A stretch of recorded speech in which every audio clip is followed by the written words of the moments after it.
حضرت قعب رضی اللہ عنہ بن اجزا کہتے ہیں کہ ایک مرتبہ نبی کریم صلی اللہ علیہ وسلم نے ارشاد فرمایا کہ ممبر کے قریب ہو جاؤ۔ ہم لوگ حاضر ہو گئے۔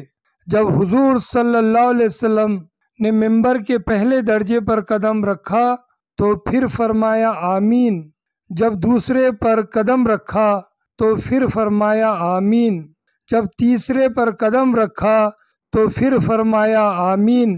جب آپ پہلے خطبے سے فارغ ہو کر نیچے اترے تو ہم نے عرض کیا، ہم نے آج آپ صلی اللہ علیہ وسلم سے ممبر پر چڑھتے ہوئے ایسی بات سنی جو پہلے کبھی نہیں سنی۔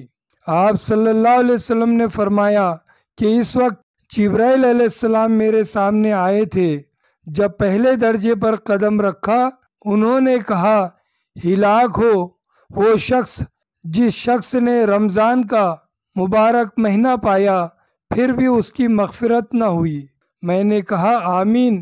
پھر میں دوسرے درجے پر چڑھا تو انہوں نے کہا، ہلاک ہو وہ شخص جس کے سامنے آپ صلی اللہ علیہ وسلم کا ذکر مبارک ہو اور وہ درود نہ بھیجے۔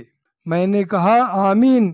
جب تیسرے درجے پر چڑھا تو انہوں نے کہا، ہلاک ہو وہ شخص جس کے سامنے اس کے والدین ان میں سے کوئی ایک بڑھاپے کو پاوے اور وہ اس کو جنت میں نہ داخل کرائے، یعنی ان کی ناراضی کی وجہ سے۔